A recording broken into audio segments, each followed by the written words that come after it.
Hello' everyone, miss ৰেখা চেনেলৰ অন্য এটা ভিডিঅ'লৈ আপোনালোক সকলোকে পুনৰবাৰ স্বাগতম জনাইছোঁ।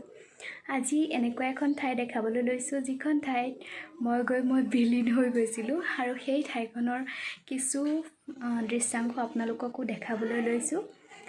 আৰু ঠাইখন মানে অতি মনোমোহা প্ৰাকৃতিক সৌন্দৰ্যৰে ভৰা এখন ঠাই, যিখন ঠাই আপোনালোকে দেখিলে নিশ্চয় নিজক বিলীন কৰি দিবলৈ বিচাৰিব আৰু ময়ো বিচাৰিছিলোঁ। গতিকে চাই থাকিব ভিডিঅ'টো স্কিপ নকৰাকৈ শেষলৈকে, আৰু ভিডিঅ'টো চাই কেনে পালে নিশ্চয় জনাবলৈ নাপাহৰিব। মই যিখন ঠাইৰ কথা ক'বলৈ গৈ আছোঁ সেই ঠাইখনৰ নাম হৈছে, ঠাইখিনি নহয় আচলতে এখন পাৰ্ক হয়।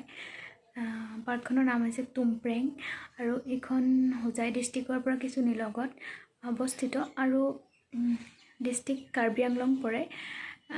কিন্তু গৈ খুব ভাল লাগে। গতিকে যদি হোজাইৰ কোনোবা আছে নিশ্চয় জানে, আৰু যদি কোনোবা আহিব বিচাৰে তেতিয়াহ'লে আহিব পাৰে। গতিকে এতিয়া আহকচোন ভিডিঅ'টো আৰম্ভ কৰোঁ।